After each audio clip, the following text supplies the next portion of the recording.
we are talking about mercifully few people. You're absolutely right, and that's something to bear in mind. But as you say, one person can cause mayhem, murder and chaos, and we have to therefore be as vigilant as possible, not just in terms of sentencing, but the way in which we monitor and address these offenders over the period of their supervision. Because the sad truth is, Julia, as we've seen, some of these people are not capable of rehabilitation. They might superficially demonstrate those traits, but then they go back to hatred and prejudice and the evil motivation that we've seen. There are others who can be moved on and away from these influences into a law-abiding life. The job for the experts, the job for the probation service and the prison service and the police, how to assess that. That is the real test here, and that's why more resources, I think, are going to help in that process. Well, of course, and we know that under these plans they're going to face a lie detector test as part of their licence restrictions before release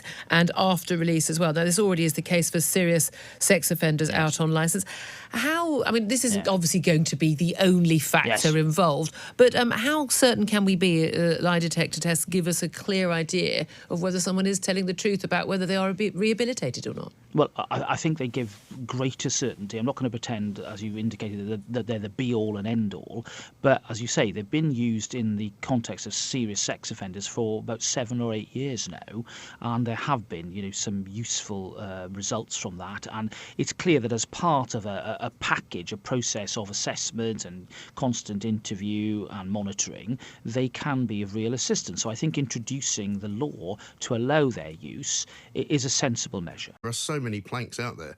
And I'm going to put Thames Water in it, I think, today because of the fact that they managed to have a water main break this morning, but nobody knew about it. I mean, it's terrible. I don't know how you sort of communicate that everybody's water's gone out, but surely there must be some way of doing it. To give you some warning, so you go out into the back garden and you can try and collect some rainwater. Yeah, or maybe, just fill up some pots or something before it all disappears. But I basically woke up this morning to no water at all.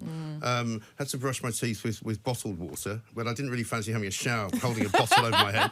So I thought, could I come into work and have a shower? Because apparently there are showers here. Yeah. But that all proved a bit too complicated. So I just went to the hairdressers and I had a very nice time, actually. I have to say. I had a hot towel put on my face. Yeah. I had a face massage. Yeah. They washed my hair and blow-dried it. But they didn't give you a whole water down. They didn't do that, no. But that's okay, because, I mean, it's not like... it's only yesterday since I had a shower. It's not like a long time ago, I'm sitting back here. Yeah, I know. Well, the funny thing is I got on the bus to come into work and it was like everybody hadn't had a shower because there was no water anywhere. Lovely. So anyway, I'm very glad that you haven't noticed that it's all horrible. In any way, has ancient history, the degree in ancient history, set you up for your job and your life? I can't say it particularly has, and that probably won't come as a shock to anyone listening. Look, what about the process of being at university, learning on your own? For many people, it's the first time away from home. There are some advantages, some benefits. Yes. So this is the biggest thing we think about when we think about apprenticeships, and it's why we say what we're building isn't just an apprenticeship program, it's an outstanding alternative to university. The power of university has always been that it's you leave home, you meet new people, you build these networks, you have these formative life experiences that for many people can change the person they are. Yes. Now, if we're going to make apprenticeships become long-term as successful and as popular as degrees in university, we've got to make sure the experiences people are getting on our apprenticeships are just as impactful. So when we look at the future, we think, why not give apprentices access to housing, for example, so they can actually move out of home for the first time and live in communities while they're doing their apprenticeship? It's why we have spent so much time on social networking for apprentices, on parties, on societies, on extracurricular activities, sports teams. So it's not just about the work and the training, because otherwise you end up having a system where, well, some people just have to go to work straight away and they get a bit of training, and others can go and have 3 years having fun. I love it. I absolutely love it. Very good idea. Software engineer, you didn't fancy politics yourself? I believe Labour's looking for a new leader, actually. I learned very early on that a career in politics probably wasn't going to be a smart move. I bet you did. Why are the Democrats unhappy? Just give us a little bit on this, John. Trials just got underway, but Democrats not pleased. Not pleased because they believe Mitch McConnell, the Republican leader in the Senate, and they're voting this afternoon, the rules of how they're going to conduct the Senate, rigged. It's rigged in a way to make Democrat case almost non-presentable to the jury, to the 100 senators. They're going to have to be doing it till midnight at night. And they're going to try to accelerate this thing, exhaust everybody, and get to the point where Saturday, next Monday maybe, 51 senators say, screw it, it's over, we dismiss the case. That's what they want. What they're afraid of, what the Republicans are afraid of, is witnesses being called. The minute that can of worms is opened, then we're in another ballgame, because witnesses are not going to be good for Trump. Yeah. They are Trump's closest staff. They've been avoiding testifying. Yeah. And if you have 51 senators voting to call them, and they get called, and they're brought in and put under oath in some format, and then we don't know what will happen. Well, it could last anything from 2 to 6 weeks. Are you looking forward to it, John? Are you looking forward to seeing what materialises and if the president has to squirm? I am looking forward to it. He should squirm. He's made the country squirm for 4 years, really, the campaign year and 3 years of his presidency. He needs to be held to account for his behavior and what he's done. And this is the only way to hold him to account until November. Where are you on white privilege? Because I was seeing Laurence Fox, another one of our great actors. He's sort of been, I don't know, I can't work out whether he seems to have just divided opinion on whether he's white privilege or not. But his point is there's nothing you can do about it, which I get completely. I am the person I am. There is so something why you can do about it. You can acknowledge it. Yes. Exactly. Yes. Thank So you. you don't deny it.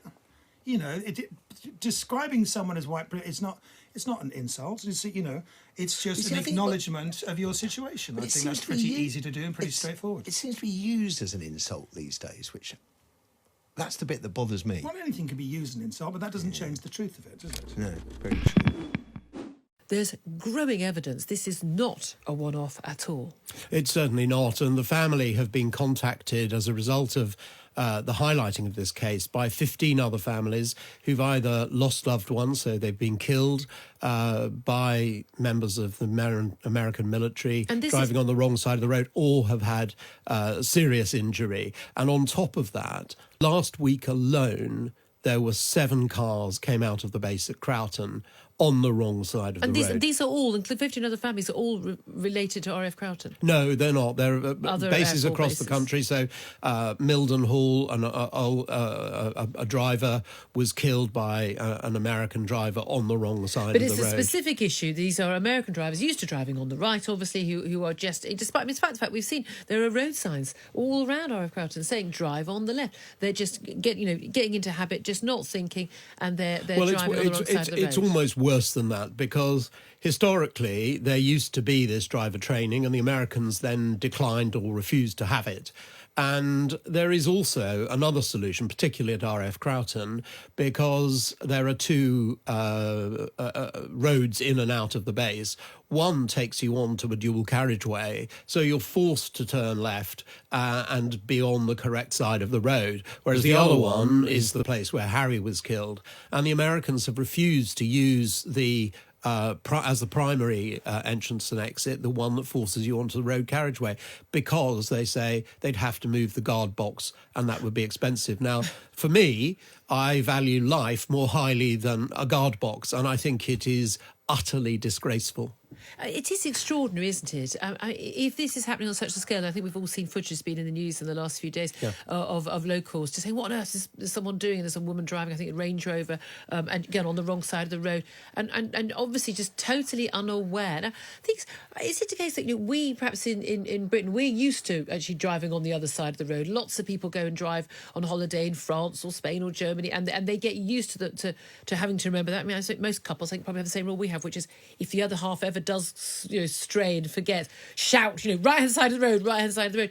I'm making light of it, but it is about just simply reminding people. It's about those road signs, and you say it's about having a route out of that. It's absolutely about that. Site. But if you take our military when they go abroad, so many of the listeners will have served in, for example, Germany, and there you have to take a local German road driving test. test. That's required. That was required in order that you were safely on the road. And so I think it should be in this country that Americans who come here should learn to drive properly. I think Nick Adderley, the Chief Constable of Northamptonshire, is very far-sighted in the way in which he's thought about this, and he's almost put the Americans in a position where they can't refuse. But there are many other bases where they're not being trained, and they have again refused to do it, and they haven't done anything about the entrances and exits to their bases, which would allow people and force people onto the correct side of the road. The other important thing to remember is, by and large, they're driving English cars. So they're not driving American cars on an English road, so they kind of think they're in the right position on the road as a driver. Should be the trigger for, But it's the fact that the Chief Constable's pointed out that since the death of Harry Dunn, there have been two other very severe, serious incidents outside the base. So the lessons haven't even been learned from those who Anne Secoulas has had to leave the country with her family because of course, this loss of life. So this could be much, much worse. And it was a tragedy also for Anne Secoulas, and I do want listeners to understand that. She didn't intend more to kill. importantly, she had her two children, I think about age 8 and 11, in the car who watched Harry die. Yeah. And, that's a tragedy for those children that will live with those children. So it's a tragedy for both families. And Anne Secoulas, by fleeing justice and going abroad, really has set a precedent that unless she comes back, what we are saying is it's okay for American military personnel to come over here, drive on the wrong side of the road, kill people, seriously injure them, and then flee off to another country. That just doesn't seem to be right on any basis. No, exactly. Well, she was formally charged in December with causing Mr Dunn's death by dangerous driving. Yeah, and we're now seeking her extradition. But the Prime Minister said the chances of her returning are very low, in his words. And we know that your clients, Harry Dunn's parents, have been very unhappy about him saying that. But that is the realistic position. Well, I'm not sure it is actually, Julia. I mean, you have to look at this. So the Dunns came to see me and I said, actually, she doesn't have diplomatic immunity. It's been claimed wrongly in this particular instance. And that's one of the issues with Dominic Raab, the and Foreign Secretary. Should he have allowed her to leave? Yeah, and now the Director of Public Prosecutions has had his senior international team look at this independently. They've decided to charge, and they've decided that she should be brought back, and therefore have assumed or infer from that she doesn't have diplomatic immunity. And the Home Office, so Priti Patel's lawyers, have looked at this before communicating the request for extradition to America. So you've had effectively 3 separate people all conclude she doesn't have the right to diplomatic immunity and should be returned. Now, we've seen a lot of bellicose statements and, Boris Johnson behaving like the lickspittle of the Americans. But at the end of the day, the Americans have a strong rule of law. And if the law says she should come back, then I believe that they will have, through their independence of their judiciary, that she will return. So this isn't sort of Donald Trump stopping her or her saying, I don't want to come back. This is going to go through, because of the extradition order, this will automatically go through the American courts to decide. Yes, it's with the Americans now. So our embassy in Washington has handed the extradition request, as we understand it, to the Department of Justice, and they are now processing it. Now, in all the centuries we've had extradition arrangements with America, never once has an extradition request been turned down by them. Now, we have turned down a couple, for example, where people would have been hanged or killed or something, because we don't do that. But every other case, the Americans have always sent the person back. So the question here, is she going to be the exception? But there's no question of mistaken identity. The question is... No, she's admitted the crime. Exactly. And what about the prospect of going through the civil courts? That was being mooted earlier before there was the prospect of getting extradition. Yes, I've instructed lawyers in Washington, D.C. She has... everybody agrees that when she's in the United States, she doesn't have any immunity whatsoever. So there is a civil claim which is being prepared in the United States against Mrs. Secoulas. Okay. But actually, what the family want is closure. They need they to say understand. they don't want retribution again, and asking for justice for the loss of your son's life. There is a very big difference, isn't there, between someone sort of going out to intending to hurt your child and killing your child, and someone making a stupid mistake. By all accounts, she doesn't have a very good record in driving. There are other big issues there as well. And obviously, when you've lost your child, I mean, my heart goes out to them. You're going to want to see justice. Do they want to see her go behind bars? What is What is the outcome for them that would give them some sort of closure? They need to understand what happened in those final few moments of Harry's life. She's refused to meet and tell them that. She's refused to give an account in court because she fled justice. So that is what they really want. If there is an issue where she goes before the court, then it's up to the court to deal with this in what is a fair and appropriate way. But if one's looking at the contemporary example, so the man at Mildenhall who was killed, the driver was disqualified from driving for a year. For causing death by dangerous driving. So in those circumstances, that's the sort of... She could come back, face criminal justice, even get convicted, but then be able to return home to her life. Absolutely. Okay. And that it beggars belief that she doesn't just do that, which is the decent and honourable thing that anybody would do. And she herself a mother. Yeah. Mark Stevens, international lawyer at Howard Kennedy, and Harry Dunn's family's lawyer. Thank you very much indeed for joining us.